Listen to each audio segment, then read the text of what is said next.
Hi, everybody. Welcome to What's the Story with Maria. Tonight is a very special episode because it is October, and you know what October means? The playoffs! Woo! So we are wearing I have my Red Sox shirt on, even though I'm broadcasting from New York, but I was born in Boston, so I'm a Red Sox fan. We have Emily Nicholson, and she is a Cardinals fan. Woo! And then we have Dana Nicholson, and he is a Cubbies fan. So, first things first, we want to thank our sponsors, Tremont Auto Sales. They are at 97 Tremont Street in Peabody, Massachusetts. Thank you, Tremont Auto Sales. We love you. Thank you for sponsoring us. We appreciate you. I also want to give a special shout out to my friend Bob Mundy. Right here is his CD. This week, Bob Mundy, my friend, amazing vocalist, and I'm not just saying that, released his CD and opened a show, and it's called Love to Me, Bob Mundy, M-U-N-D-Y, and it will be on iTunes and Spotify and all that. But look him up, bobbundy.com, okay? So I'm going to have him on the show at some point, but he's really spectacular. So I wanted to start with that. So as we said, let me see, people are checking in already, so let's give shout outs to our friends. Let me see, Richard Kowick, Joe Savino, Jeffrey Campbell. Hi, you guys. Tim Devlin joined. He's a big Red Sox fan. Hector Garcia. They are they're Miami peeps, so they are Marlins fans. Venus. Hi, Venus. So nice to see you. So many nice people. Matthew Wazinski. Hey, girl. Miss you too, girl. All right. So here is the deal with this show. These are my amazing, wonderful neighbors right next door. I won't tell you the apartment number because you'll start stalking them. Dana and Emily, they are married. At first, I thought, they knew each other so well when they got here. Usually my guests haven't met when they get here. They knew each other pretty well. They had already, just a little bit. Okay. So they are my next door neighbors. And when you live in New York, a lot of people that live in New York know this. You have very interesting neighbors. Sometimes it's good. Sometimes it's not so good. So, hi, Susie Turgeon. She's a Red Sox fan. She just joined. Unsteady Freddie, there is Scott Fagan, my friend, Mets fan. So what happens in New York is your neighbors, it can go either way. I have a really good situation because I have really great neighbors. Aww. And no, it's true. And I try to really make sure that stays that way. Now, let me just tell you a quick story. So the person that lived in that apartment before these guys was a wonderful neighbor. And we're going to talk about her. She's actually going to call in at 9:30. Heather Powell. Now she's Heather Hooten. She's married, but she lived in that apartment before these guys.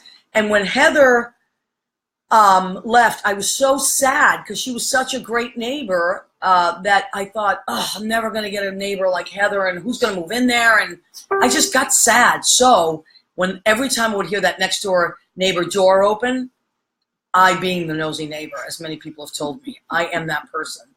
I would open that door and just kind of check out on the neighbors, So when these guys came, it was instant. We were instant pals. And we talked about baseball, and we talked about the neighborhood, and they were just wonderful people, and they have this great, wonderful dog, and I have a dog, as you know. So, and they happen to be very talented people. So, Emily and Dana, you guys are married. So just introduce yourselves a little bit, and we'll go from there, because I want to know. Dana told me I have to ask about the engagement story, and I have to ask how they met. Isn't he romantic? Yes. He's taken, girls. Back off. I may loan him out. Oh, that's good to know. It's kind of like Uber. You have a car, you might as well make some money. Okay, so these guys, how they met and all that. But first, I want to talk about. So you are a Cardinals fan, St. Louis. I am. Now, aren't you guys rivals? How does that work out? Just a touch. Tell me, Emily. It's a funny story. So I became a Cardinals fan when I lived in St. Louis when I was a kid, and it was during the Ozzie Smith years. So, it was fun, and it was amazing. He's doing cartwheels and doing all the tricks, and it's like, yeah. So I became an avid Cardinals fan and just started following them and was a devoted fan. And becoming a Cardinals fan, I guess it's just kind of learned and ingrained in you that no, never the Cubs, never ever, no way, not happening. So how did Dana, Cubby fan extraordinaire, charm you? Charisma. Total charisma. I'm telling you. All right, and you have been a lifelong Cubs fan, right? Because it's like the Red Sox. That's it. That's just. It's been a long, hard, tough road, but damn it, I made it. Oh my God, I was pulling for you guys so badly. I can't. I mean, I do believe you did it because I watched the Red Sox do it in 2004, so that was great. And that was the beacon of hope. Honest to God, watching another organization that had been close to obviously what our situation was. Exactly. Watching that happen, I loved every minute of watching that. Absolutely. And now let me ask you, do you believe in the curses? Or tell me what you think. You know what? I'll go as far as to say this. I think that the energy that we emit with the power of our thoughts do change the course of things that happen in our realities. So if everybody gets down and focuses their attention on, this curse, this anything negative, right? Yeah, I do think it is. Yeah, I agree. I'm not going to say a Billy Goat's responsible. No, I know. I agree. People's mindset is right. Okay, so definitely I agree with that. So I just want to say congratulations to your Cubs. Thank you. Now, your Cardinals have won a lot of stuff. A lot. Yes. And so you should be very proud of your team. They really have. They have a great organization. Do you know that I met Tony La Russa? Really? Yes. Really? It's a great story to tell you very quickly. I was working in this kind of high-end wine bar type place maybe about 8 years ago. And he came in. He was a customer, extremely charming. And I happened to have a Red Sox watch at the time, and I didn't even realize that I had it on, but he noticed it right away. Of course. I had it under my shirt, and he said, "Hey, is that a Red Sox watch?" And I said, "Yeah, it is." And I started to hide. He goes, "You don't have to hide it. Be proud of it." And we just hit it off right away. And then he said, "Tell me something. I know you're a waitress tonight, but what do you really do?" That's what he said to me. And I said, "Actually, I'm a singer. Thanks for asking." And he said, "I'll give you $100 if you sing me a song." Okay. And I said, "Yeah." And I said, "Well, I'm afraid to lose my job. I don't want to." He goes, "I'll talk to your boss." And he called my boss over. He said, "I'm going to give her $100 if she sings a song. Can she do it?" And my boss said, "All right, but keep it down." So I sang him a song. Do you remember what it was? Yeah.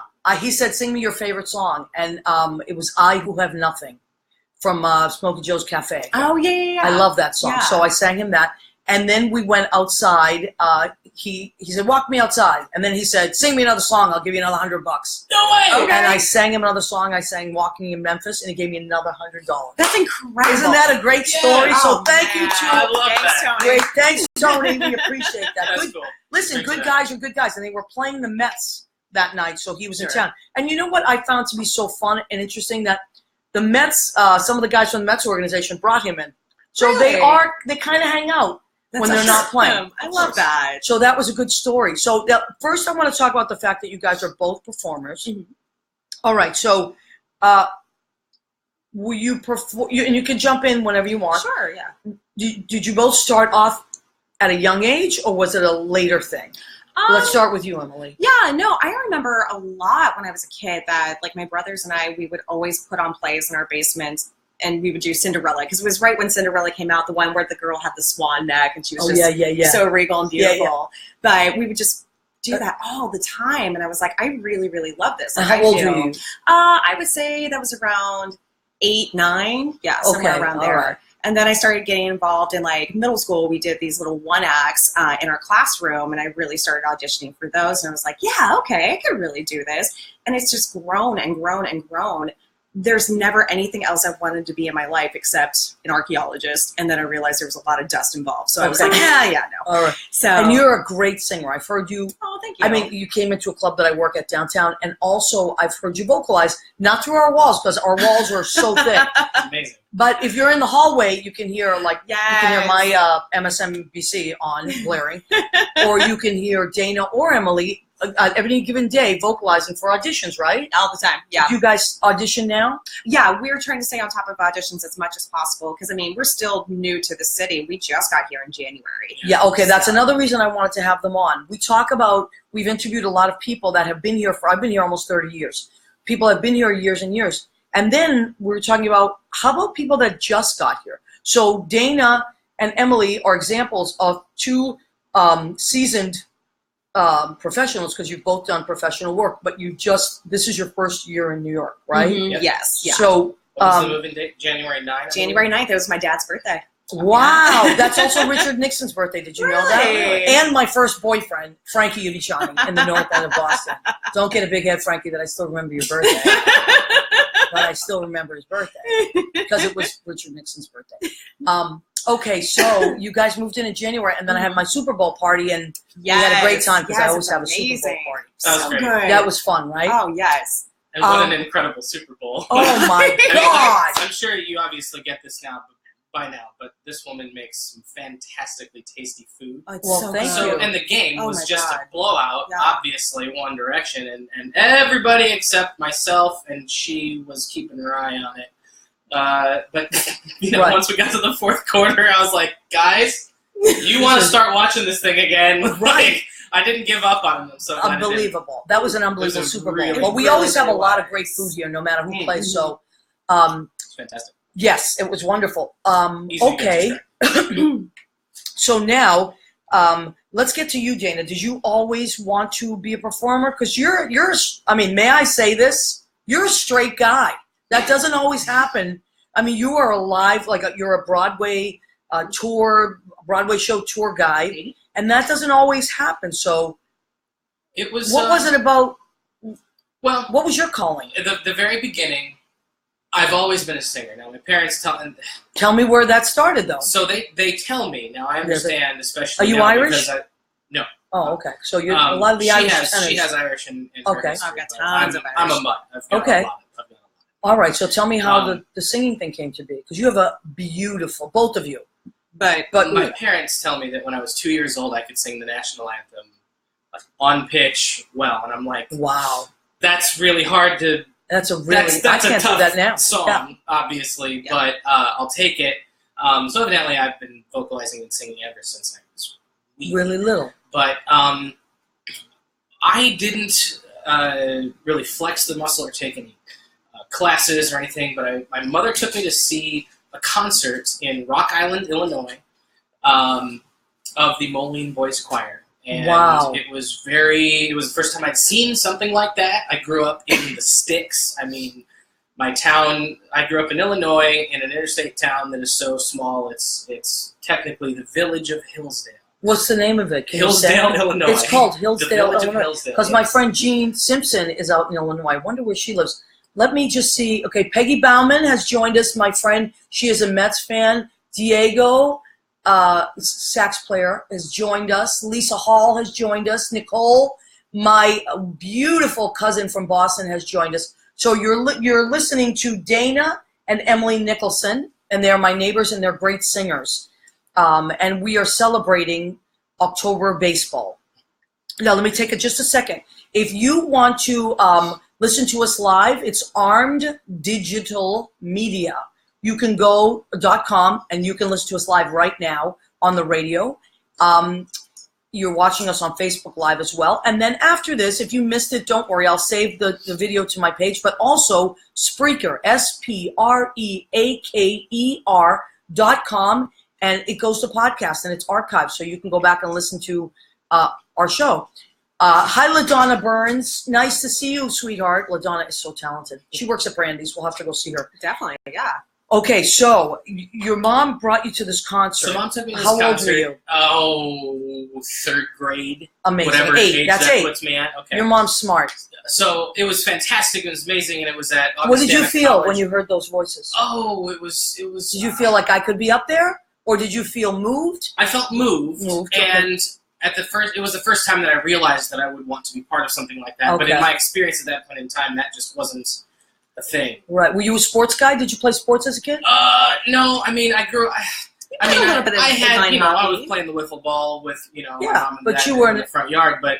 I didn't. I was. You got to understand. I was in the country. So Right, like the right. neighborhood friend, like let's go play basketball. No, there was nothing. There were fields around me. Okay. The way that I got All to right, see wow. my best friend was that once I was old enough and we had an ATV, like I would drive my ATV across And what's an the ATV fields. for people that don't know what that is? It's like a four-wheeler. It's like those Okay. mini, like a three-wheeler. Those Yep. are incredibly freaking dangerous, but Yeah. the four-wheelers are a little bit better. You would Actually, drive they're a that lot to your better. friend's house. But yeah, I'd hop on that. I would go across about 2 fields, and I knew a place where the fence was down in between the fields, and I would run right across and go over another 2 fields, and then I'd make it to my first. Now, did you have friends that were singers as well out there? Not when I was growing up. It wasn't until, Mom took me to that concert when I was in 3rd grade, and then 4th grade, she took me to audition for them. And that audition went very well. And they were what did you sing? Do you remember your first audition song? I have absolutely no idea. Wait, do you remember your first audition song? Oh, my first audition song.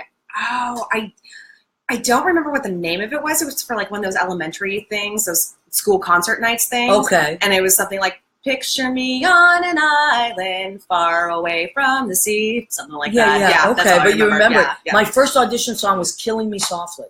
Oh, nice. I was 10 years old, and I auditioned for this theater company, and I got it.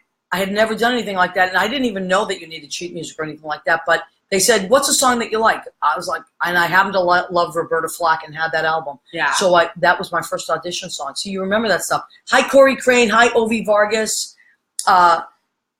Okay, so Corey Crane is our friend, and he's a big wig over at Today Ticks. So, yeah, we love Today Ticks. So, Corey, congratulations. All the time. Yeah, we use it, and we love it. So, hello to our friends at Today Ticks. Okay, so, Emily, when did you start taking it really seriously and auditioning for shows? You know, it's so funny, and I feel in a way kind of tacky to say it, but when I was in middle school, there was this little one-act play that we did called The Trial of Hansel and Gretel, and it's like the witch takes Hansel and Gretel to court, and it's this, it's a cute little kid scene and everything like that. But I remember going up there, and I wanted to really be the witch. Like, I was like, I feel like I'm totally a witch character. See, that's great. Yeah. That says a lot about you right away. Because most little girls want to be princesses and all that. Yeah. I love a girl or a guy that will choose to be a villain. Oh, I love to get messy and dirty and just gritty. I love those characters. But what's really funny is that my crush wanted to be Hansel, so I was like, I can totally flub on the witch one and then be Gretel. So, Dana, did you know about this? No, I didn't know about Dana. Wow. Well, she's never told me that. But you saved yourself for Dana. I did. Okay, definitely. All right. Twice. Thank God. And Dana, you saved yourself? For Emily, okay. I'm just checking it out, And my job as the nosy neighbor. That's my next talk show, the nosy neighbor. Somebody told me that years ago. Yeah. So one of my roommates years ago, I was like, hey, so-and-so down the hall, the nosy neighbor. And she said, what are you kidding me? You're the nosy neighbor. So I accept it and I talk to it. Okay, so, and then you started auditioning on a higher level, right? I did. Like, once I got to high school, then I started, exploring what was outside of high school theater and everything like that. And I auditioned for the community theater group, and then that led me to just more auditions and more auditions. And just. But that's where it starts, right? Absolutely. So kids or even adults that are just thinking about, it's too late or whatever, this is just foolish. My community theater is never foolish. Some of the best training that I ever got was in these small little theaters in hometowns. And there's so many beautiful little theaters out there. Just do it. Just get out there, sign up. You see something in the local paper, go down there online, and you meet this community of amazing other actors. So, okay, now Dana, I know that you as of recently when I met you, you had done Book of Mormon, right? I did. Okay. For 3 years, I was on So tour. tell us about that.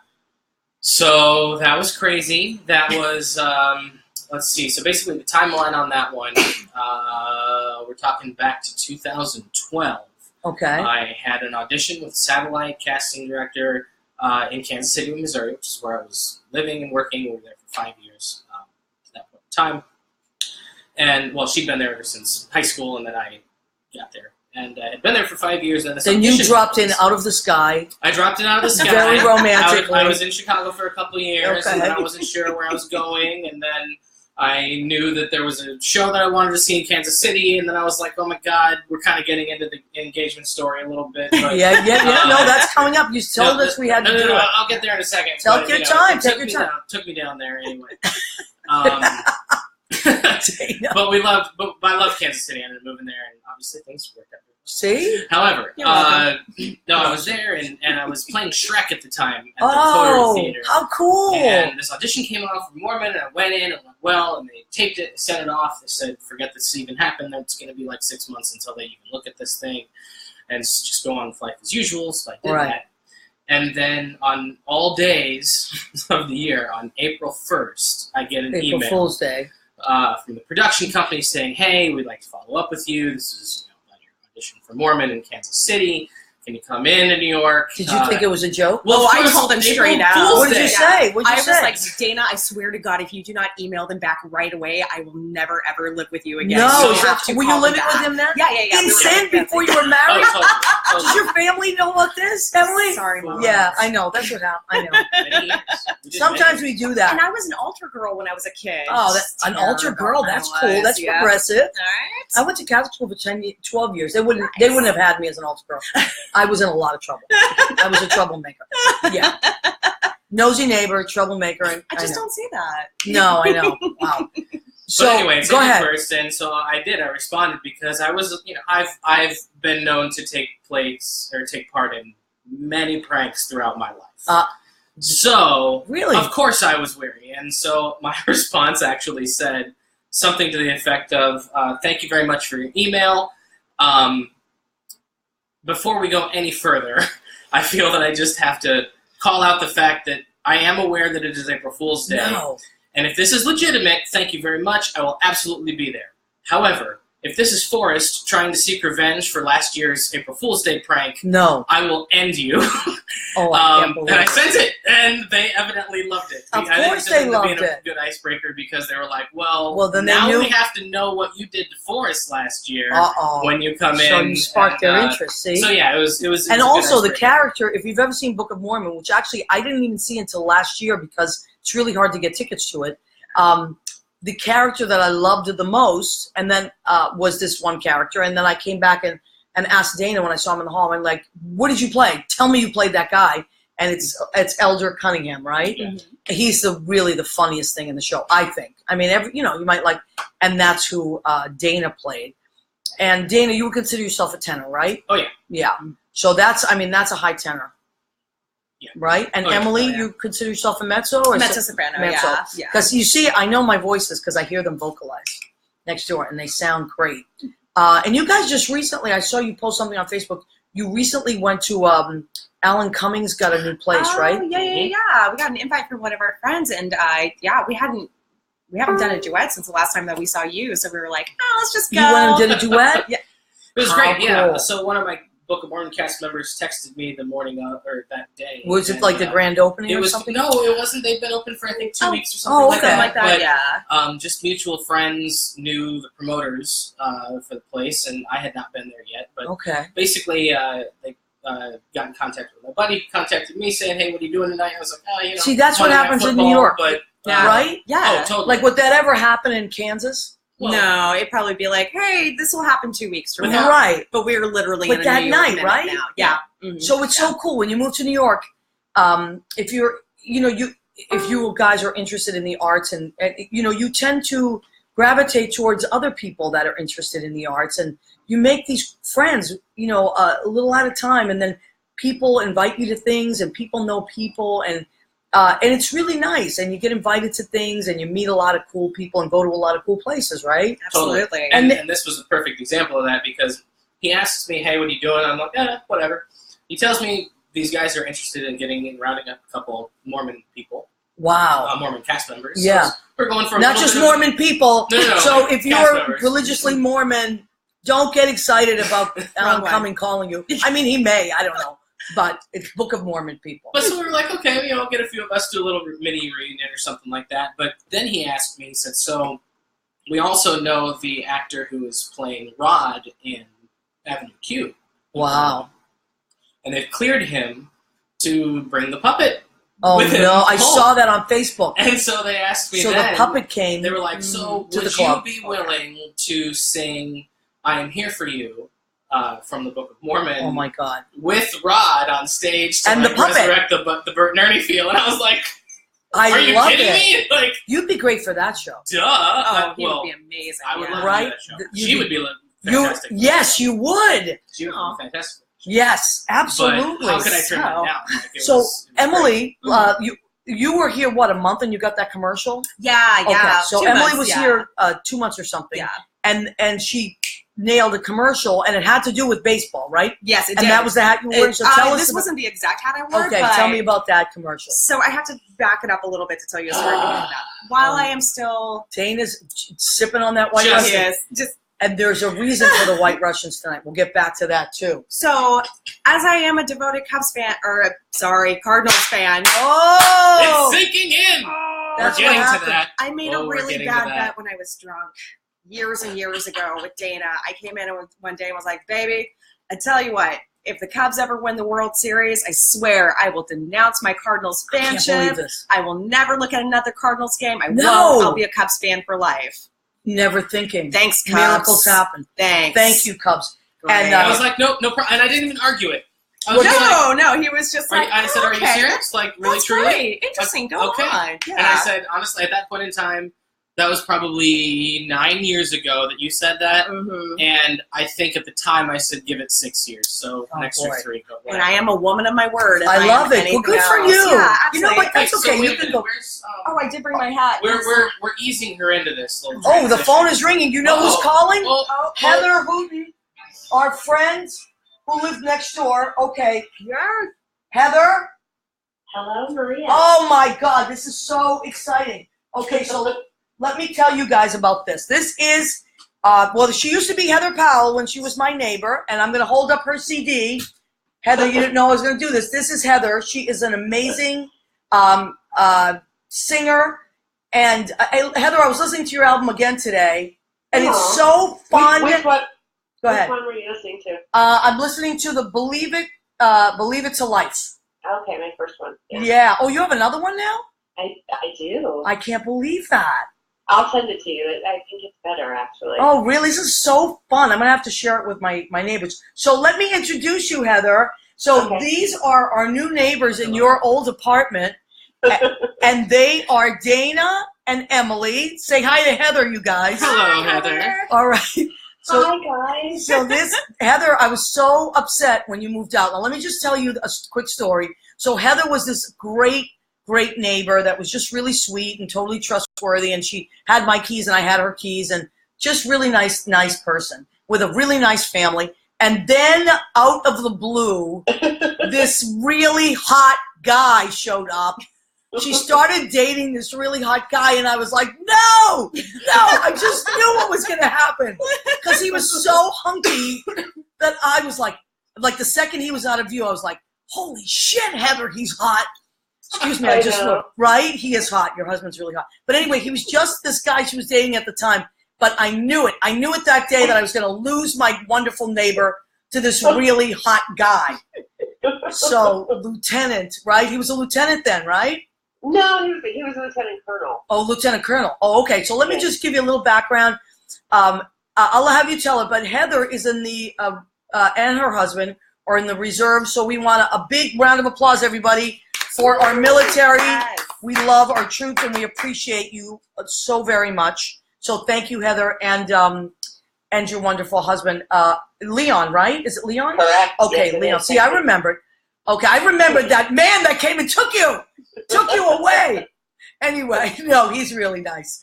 So, Heather, now you are living in what, PA? I am in Carlisle, Pennsylvania. Okay, is that Amish country? Oh, wow. Well, it is pretty out there. Very pretty. And is it closer to your family? Where are you originally from? Virginia. Well, I'm an Army brat too. My father was a 30-year career guy, so. Oh, that makes sense. That makes sense now. And he's very handsome as well. Your husband and your dad are handsome. So you can tell your dad I said that. Oh, I totally will. He'll be thrilled. Yeah, he's a good guy. So I see, and then and so you and Leon met while you were on duty? Yes, our story is kind of weird. We met over 23 years ago. We were in our officer basic course together as young lieutenants. We were 21, 22. Yeah, wow. And so we knew each other way, way back then when we were first in the military, and we were stationed together overseas in Germany for the first 5 years of our careers, and we were best friends. I mean, I know everybody How says wonderful that is is true. that?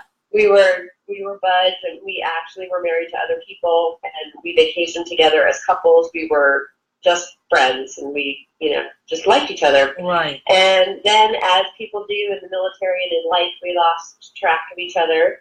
And life happened, and we were both single. And I was living in New York City, trying to do my artistic thing. Yeah. And he found me on Facebook when he was getting stationed in Brooklyn at Fort Hamilton, and he contacted me and said, "Hey, old friend, let's meet for coffee." And I was like, "Oh, yay, it's my old friend, and let's reconnect." And, it's my old, really hot friend. Let me throw that in. Well, I didn't, of course, he's always very handsome. Yeah. But, he was just my friend. And then that's what I tell everybody when he know. walked into the diner after all of these 20-something years, and he walked in, and I sort of got a little freaked out because I thought, these are friend feelings that I'm having for him right now. This is, oh no, what do I do? But boy. Thankfully, he felt the same way. So. That's a nice story. I didn't know that side of it. Yeah. Okay. Long time in the making. Well, you know what? That's one of those meant to be stories, right? Absolutely. Well, I want to tell you that our neighbors that have taken over your apartment are really nice people, and they're singers as well. Good. And they are great. And maybe sometime if you and Leon are in, I don't know if you ever come back this way, but maybe we can all have dinner. Yeah, I would love it. And that would be nice. And so, Heather, if someone wants to hear your albums, how do they find them? They're both on iTunes. So if you look up either my name, Heather Powell, Heather Powell. And as you said, the first album is Believe It to Life. Believe It to Life. The second album is A Haze of Grays and Blue. Ooh, I love it.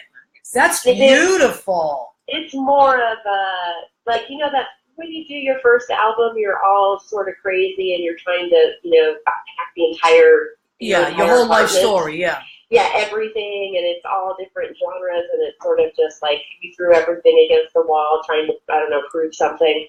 And with my second album, I just sort of relaxed into it, and sort of has more of a cohesive Well, no, I style. I love your first album, so I'm sure I'll love your second album.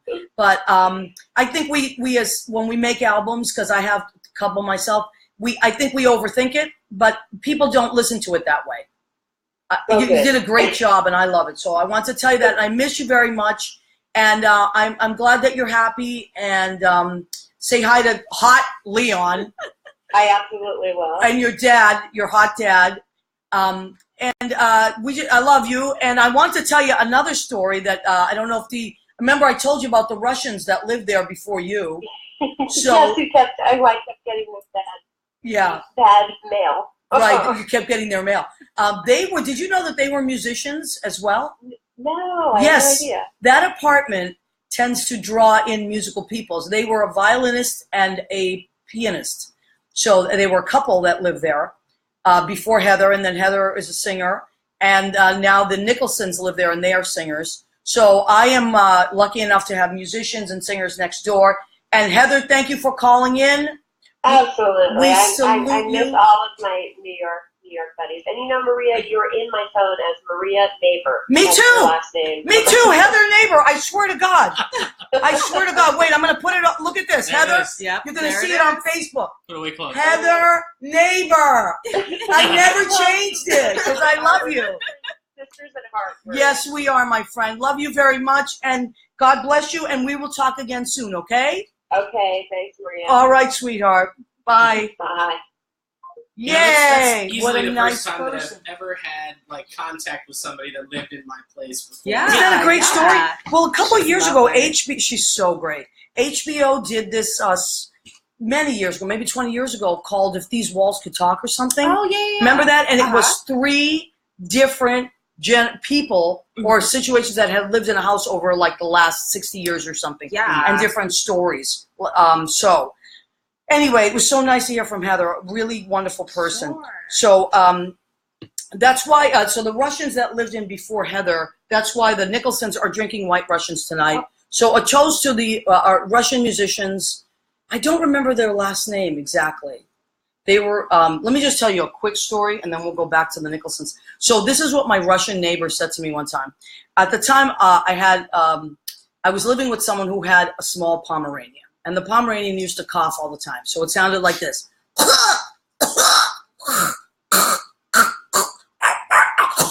The dog sounded like that? Yes, of course, not the person. The dog sounded like that. So my next door neighbor, the Russian lady, knocked on my door, and I opened it, and I was like, oh, I'm so sorry, Irina, I know the dog is coughing. She said, don't worry, I hear your little dog is coughing. I have cure for this. I give my dog every morning teaspoon vodka in morning, teaspoon vodka at night. And the little dog stopped coughing. So I said to her, wow, that's great, but I didn't know you had a dog. She said, my dog is dead. Now, this is a true story. It wasn't a joke. She wasn't trying to throw a punchline out there. She literally gave her dog vodka because it coughed, and the dog is no longer. So I don't know. I didn't know what to make of it. She was trying to get me to kill this dog, but anyway, it was awful. I never did give the dog vodka, thank God. Now I have Rizzo. Rizzo has never had a drop of vodka. And all the time, well, neither one of us have. We're sober. Rizzo and I are sober. That's it. So anyway, back to the Nicholsons. Wow. So they're drinking White Russians. Enjoy, Nicholsons. Okay. So now we have to get to the story that Dana wants to tell. Which one do you want to tell first, Dana? The engagement story? Well, let's do it in chronological. So I love it. Let's do engagement. All right. So for my 30th birthday, it was. It took place while, no, it didn't. I'm sorry. For my 30th birthday, I was completely surprised by this woman's surprise 30th birthday party that she threw me in Kansas City. Were you dating? Yep. Yes. Yeah. Okay, so you were dating. We were not engaged yet. Dating? It's second. So she threw you a big party? Yeah. Okay. Oh, I moved mountains for this party. Did you really? Oh, yeah. Oh, Good for you, Emily. I hope you appreciate that, Dana. Of course. Are you kidding me? I had my brother show up from Ohio. I had people from Chicago, family from Chicago, and my hometown that I grew up in. I had no idea whatsoever. Okay. It was awesome, and she killed it. So, for her 30th birthday, I wanted to kill it. However, when her 30th birthday was happening, was when I was in Shrek. Oh, and we were also running a karaoke. We were also running karaoke at the time. Yeah. Wow. And so it was busy. You see the things people have to do? And then struggle is real. I actually had the schedule for her day. My performance schedule was actually a 3-show day. Wow. So it was totally screwed. And I was Shrek, and I had no understudy or standby. So it was like... I bet you were a great Shrek. He was amazing. I bet he was. It was fun. Yeah. He actually still has the hat. Does he? Yeah. All right. Anyway. No, it's cool. Yeah. But anyway. So I was just like, listen, your 30th birthday, we're going to do something really awesome. Okay. It just can't happen on your actual birthday. All right. And that's fair enough in the biz. The show ran You were through, pissed, Emily? So pissed. Oh, wow. I understand it. Because she went all out for your birthday. She went all out for her birthday. I know, but this is hard. And then she had to, not only was I doing the show, she had to run the karaoke. Right. So it was like she was working on her birthday. It was just whatever. Okay. So not great. But I used her birthday as the whoop, look over here, little distraction. Oh, because now I'm I basically starting said, to follow. I said, listen, we're not going to be able to do anything on your actual birthday, which is in December, early December. Right. But I said, once the show closes, which was it was the end of December is when the show closed. I was like, in January, we're gonna do something. And I gave her a card. It was the end of January. She had never been to, my baby had never been to. He's so romantic. Never been to Disney World. No. Right? So I was like, well, that's wrong. So I got us some tickets down to Orlando. And my buddy, who ended up, being my best man, JJ, he was in on it with me. He thankfully works for Disney and was able to get us into the park. And we had 4 days of going to Disney, and then we also hopped over to Universal for the second day, and that's where things went down. Went down. We're huge. No, in a good way. In a very good way. That's what the kids mean. So my age group went down. To us is downhill. No. They shit and type thing. That's it. Okay, so it went down. Meeting was Things good. were good. Oh, okay. That's a whole new generation, kids. A lot of people are freaked out that whenever I tell this part of the story, but I actually shipped the engagement ring down to him because I just was not feeling trapped. All the girls right now just gasped. I know. They were like, how about if you lost it? It was insured and I did it with plenty of time. Okay. If something were to happen, like I had time to right this wrong.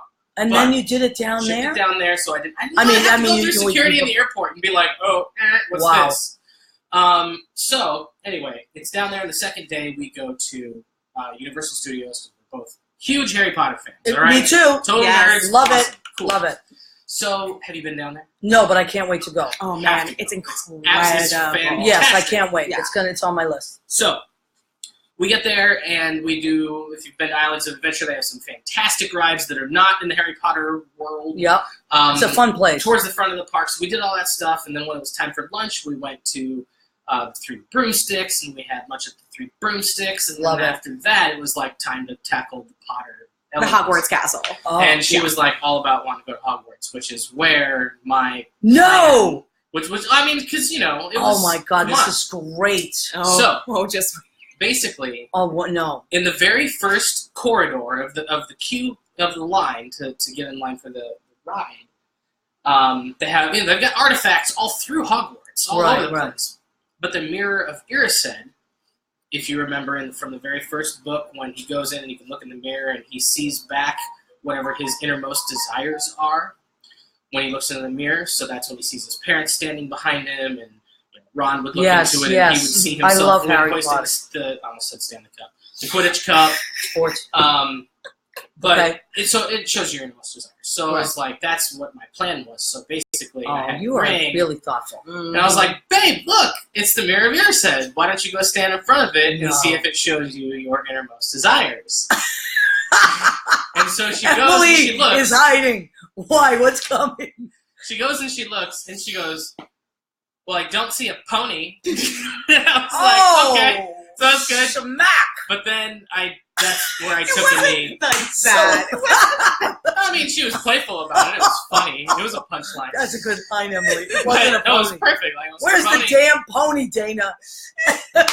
But I took a knee in the reflection of the mirror. Oh, you did? And that's where I proposed to her. Oh, yay! And I'm telling you, how romantic! It was great. And the thing that just blows me out of the water, the thing that, and we got a video of this. Not a the pony. thing that is crazy about the timing of this. Wait, no. Can I tell this part? Sure. Is it the wand? No. Oh, okay, sorry. There's a wand involved? There's a wand involved. Is this a euphemism? This is a two-parter. So, purely pure. So as I am... Now they call it a wand. I don't know, kids. There's like initial shock that, of course, takes place, and lots of hugging and lots of holding and squeezing. Of course. And then when it came time for me to put the actual ring on her finger, it's like I had a sound cue person just waiting there. Because as I'm down there and I'm slipping it over, as soon as it goes over the knuckle, bum, bum, ba-dum, bum, bum, bum, bum, just perfectly on time. Bum, ba-dum, bum, bum, bum. Like the music in the corridor just switched to the Harry Potter theme. I'm telling you, the second that it went over her knuckle. That is really cool. You see how show people do things? Right? It was the coolest. Because you're show people. Exactly. Right? So, I mean, there's no people like show people, like no people we know. And thankfully, and this was a gamble, obviously, I didn't know how crowded it was going to be. Oh my God, but because it was the end of January, there wasn't... Oh, really? Were there any people around that saw it and started clapping?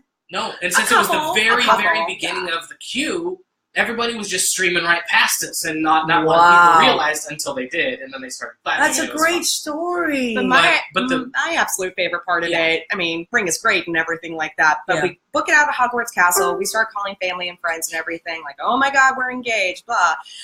We go over to Ollivander's wand shop, and they have this guy who is doing the full kit and caboodle, Ollivander's assistant walking down the staircase, has this whole big magic show. It's wonderful. And I researched it before we went down there, and they were like, we don't pick adults, we only pick kids. It's a kids theme. Yeah. Totally get that. That's fine. I am in there beaming like an idiot. The only kid... you just got engaged. Exactly. And the only kid in the room is this little Because you thought you were getting a pony. Exactly. Good pony right there. That's a pony. But the only kid in there was like maybe 2, could just wasn't able to really participate the way they want to. Meanwhile, Smiley McGee face over here, the guy's going through looking for people, and he looks at me, and he goes, you, and I go, me, and he goes, you, come with me. And I'm like, okay, wherever you want to go. So he leads you through this amazing wand story where you have to go through all of these wands. He'll make you do a magical element like Lumos, and everything just explodes and goes everywhere, and then he repairs it. And then on the third try, he hands you this wand. He tells you what it's made of, asks you for your birthday, puts a special touch on it. And it's so cool because this light comes down on you. This fan is coming up from underneath you. You kind of feel like Beyonce. Exactly. Yeah, we just went there. Yes. I love it. Like Beyonce world. Who doesn't want to be Beyonce? Exactly. Okay. So I'm ecstatic. I go out and they say, you can buy this wand over here, which, duh, of course I'm going to buy the wand. Right. We're walking out, and I look over at Dana. I'm still beaming. And he's just looking down. And he's like, God. I still can't. Did you feel upstage? No. It connects. Because so she sees me like, and I'm still to this day like, just can't believe that this happened. But I'm like, I said yes. I don't know what's wrong with your day. It's so like, what's it the should be matter? the best day ever for you. What was it? Was he being passive aggressive? No. I was was like, it? the original idea that I had It was in the wand was shop. to take her to Ollivanders and then have her get selected and then have the ring on the third wand. As he opened the box, the engagement ring would be on the wand itself. Your so intention then they were like, came listen, through. Exactly. You know that, right? Oh, yeah. It was magical. Well, of course. What was magical was Of that course. you thought that, and then it happened in the universe. Absolutely. We were talking about this Yes. earlier. Yeah. You were talking about the curse. So, And you said if enough people believe it, you believed it, and she was chosen. That's become things. so she got both experiences, and I was just like, I couldn't believe it. And I completely get And that. still, no pony. Still no pony. But we don't need the pony. Dana. Now listen, I have to segue into the food, because believe it or Yes. not, we have about 10 minutes left to our show. I know, it's flown by, right? Yeah. I can't believe it. Okay, so Dana, would you do me a We favor? got to tell the Cubs story. Of course. Grab the sausage and peppers. All right. All right, so this was for Joe Rocks. Joe Rocks has a show on, he's the big cheese on Joe Rocks. I love sausage and peppers. And, of course, so sausage and pepper, I mean, I put it on this little bun so it would look good, but I tried to have a ballpark food. Sausage and peppers on a little potato roll there, potato bread roll. Then I have, of course, popcorn to go with the, show theme. I mean, the baseball theme. And then for dessert, we're having Klondike bars because that's what they have in the ballpark. So this is our food for tonight. Joe Rocks, I know you're jealous. Sorry. I told you, if you come to New York, I'll cook for you. All right. Thank you, Dana. It smells pretty good. Yeah, it does smell pretty good, but we have the heated version. And then for Emily, I made shrimp over rice with peas and mushrooms because Emily might not want it, but I found out she does like the sausage. I thought you were maybe a vegetarian or something. I don't know. Yeah, no. A lot of girls in this town are vegetarians, so I always look out for that. Okay, so now you want to tell the Cub story, right, Dana? So, Yes. Go ahead. it's playoff time. Yeah. Starting it up. Actually, let's do a little live. Oh no, maybe we shouldn't. Maybe we really shouldn't. bad. People are trying to avoid it. Okay. Yeah. Well, right Oh, now, yeah. the wild card game is happening. Between the Yankees and the Twins. So Right. whoever wins tonight goes to the playoffs. That's right. And who do they play, Dana? They are going to play. Oh, they play the Cleveland Indians. Wow. Which is Tito Francona's old. That's our old Red Sox managers. That's his team now. They're doing really well. They are. They're on fire. They're on fire. They're fairly good. Yeah. So The anyway, Astros are the best team, though, this right? time Wouldn't you last say? year, Oh, go ahead. Tell the story about the Cubbies. Astros Please. are honestly at this point in time, everybody's fantastic. Okay. I mean, You're right. You're right. Houston's hot. Lots of people are hot. Okay. Anyway, so last year at this point in time, we had not moved to New York yet. We were still in Kansas City, Missouri, and so the World Series is happening, and the Cubs obviously get down in the series 3-1. Oh my God. I'm a huge Cubs fan, Of course. lifelong, and everybody understands the agony if you've gone through that. Yeah. However, I'm sitting on the couch with one of my groomsmen, also a huge Cubs fan, and we're watching Game 6. Oh boy. And Addison Russell cranks that grand slam in like the third inning, and Jake Arrieta is still pitching, and we're like, oh my God. I just looked at him and was like, this is going to happen. Like, we're going to force Game 7. Oh my God. And so that was really exciting. basically, like, for the rest of that game, And you have John Lester, who was our guy, and you have Theo Epstein, so I was completely rooting for you guys. Lots of thanks. All of Boston was, yes. Huge thanks coming to Boston. Yeah. For me at least, but from all of us. But let's be real. He's so polite, isn't he? But I'm half watching the game because I'm then distracted because I see on my phone that my buddy Jeff is at Game 6. Oh my God. Like, this is like the movie Fever Pitch or something. On Facebook, I see that he's there, and I'm like, oh my God, that's amazing. I texted him, like, how did you get in, and how much was it? And he said, I waited until first pitch, and the $1,000 prices, the $2,000 What a smart thing to do. Went way down. He said, I got a standing room ticket for $200. Oh my God. And I went, like, are you kidding me? So I then got on Kayak. I got on my credit card point system just to see if I could snag a last minute ticket. Yeah. How could I get there? How could I make this work? And I found. I mean, this is Tuesday night that this is happening. Game 7 is on Wednesday. It's the very next night. So we're talking 24 hours from now. Wow. And so I get on. I realize I can get a flight at like 6 a.m. out of KC to get fly through. This is crazy. To Cleveland and lands me at like 1:20 or something. Game's at like 7:30, something like that. And so I had to come back on Friday, so I had to kill a day in Cleveland. So what? Rock Hall is there. It's a fantastic place. I can easily kill a day in Cleveland. Yep. So anyway, I book it. I'm like, I don't have a ticket. I don't know how this is going to happen potentially, but I at least have to try. You believed. I had to try. That's what baseball fans need, to believe. I'm telling you guys, if you're sports fans, if you're really, truly sports fans, if you thrive and you love the energy that happens in an arena with 20,000 people you and I were talking about this earlier. It's theater. It is. It's live theater that's unwritten. Sports it's unscripted. Theater. It's real drama, live time decisions and reactions happening. That's what I love about the people who understand the connection between theater and sports. Yes, absolutely. But anyway, so you got your ticket. You're there. I booked it. Oh my God! And you were at Game 7. Of the World Series. So I land in Cleveland at about 1:20. Everything was on schedule. It was good. And I'm on the train, and like I didn't even know where I was going yet. I was like, Jeff, what hotel are you staying at? Like, where are we going? Are we just going to start looking for tickets immediately? What's going to happen? Oh my God! And so I'm on the train into the city from the airport. And he says, "Come to the Holiday Inn." I think is what it was. It was like catty corner from the ballpark, right there. And I was going to stay with him that night of the game, and then I had my own place for the Thursday night layover. And he says, I said, what were we going to do for tickets? And I said, by the way, how did you trust buying off of the street and shelling over $200 in cash? And he said, honestly, the guy had me walk through the turnstile and then pay. That's the way to do it. Mm-hmm. Okay, that's really smart. Easy. Okay. So you go? Sure enough, I call him, what are we going to do for tickets? And he goes, well, I've been in contact with the guy that I bought from last night, and he's willing to get us in. Without having to stand and wait until the first pitch. So we'll be in for the whole thing for $500. Oh my God. And everything on StubHub. If it's Game 7 of the World Series, Cubs, Indians. Oh my God. Everything on StubHub was at least $2,400. The Cubs, now mind you folks, for those of you who don't know, the Cubs had not, the Red Sox, remember, didn't win a World Series. It was an 86-year drought. The Cubs was, 108 years? 108. 108 years they hadn't won.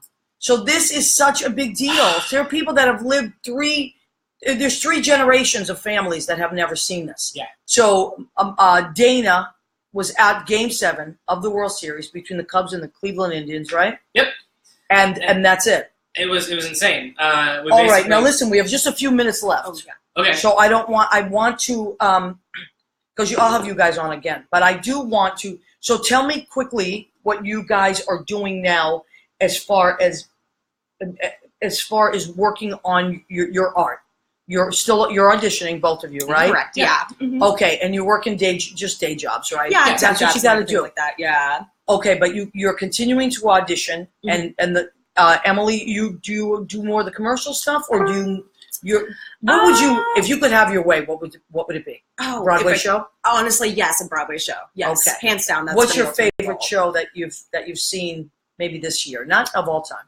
Come From Away. Me too. I really love Come From Away. Come From Away. Did you see it, Dana? I've seen it twice, and I absolutely so good. We highly recommend Come From Away. You can get it on. Yeah, you can get it on Today Ticks. Today Ticks. That's where I got mine. Corey Crane, our friend. We love Today Ticks. Okay, and so Dana, you same thing. Broadway, right? Yep. Okay. Easy. So these are the things. Now, who are the Cubbies playing in the playoffs? We are playing the Washington Nationals, and it's not going to be an easy series. Really? I don't know much about the Nationals this year. Well, they're dangerous. And Emily, are you guys still in it, or are they done, right? Oh, no. No, you're not going to rub salt on it. I'll field this one. Because I'm salting this one. I'm totally salting this one because So a few days ago, I don't know, probably 5 days ago, 6 days ago, the Cubs had their final series against the Cardinals in St. Louis. Oh boy! It was a 4-game series. Are you? The third really game, doing this now? What's that? You're really doing this to Emily now? You're going to rub this? It doesn't matter because she's wearing the correct hat now. She gets. Okay. You don't know my heart. So, you don't know my heart. I love that. So it's cool. You should see the Cubs jersey on her. It looks. No, really it looks. Listen, I think good. I think there's nothing sexier than the person you're with loving your team as much as you do. Right. And you watch the games together. And that's the thing. I'm telling you. That's what originally got the whole conversation started. Oh, yeah. You know, those 9 years ago, I was telling her about how awesome we would feel. I know. It's amazing. But the Cardinals will bounce back. You know, they always do. They always do. Yeah, they are a tried, storied team. They've got a great organization that figures things out and puts a competitive team on the field damn near every season. However, this year, during this third game of this 4-game series, the Cubs beat them and clinched the division and stamped our playoff ticket.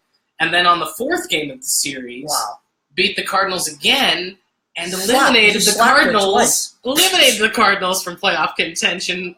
Look at Dana. He's gloating right now. You feel good right now? I feel great. All right. Do you know how much we've No, I know. Listen.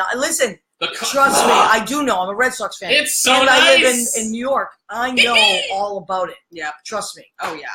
All right, so we're winding down, and we're going to sign off soon. So I want to say thank you to my wonderful neighbors. They will definitely be on again. I'm just introducing all these great people, and then, of course, they'll come on again. So next week, I have Marcus Simeone and Kitty Scribella. They are going to be on next week, so pay attention for that. The week after that, I have Michael Leon Woolley and Greg Schlotthauer. Greg Schlotthauer. He loves when I say it like that. Okay, so we are going to be signing off soon. We want to thank Jimmy, our engineer and producer. We want to thank Joe Rocks. And we want to thank Tremont Auto Sales in Peabody, Mass., 97 Tremont Street. Thank you very much. And check out our show on Spreaker in podcast. We love you guys. Come back next week for What's the Story with Maria.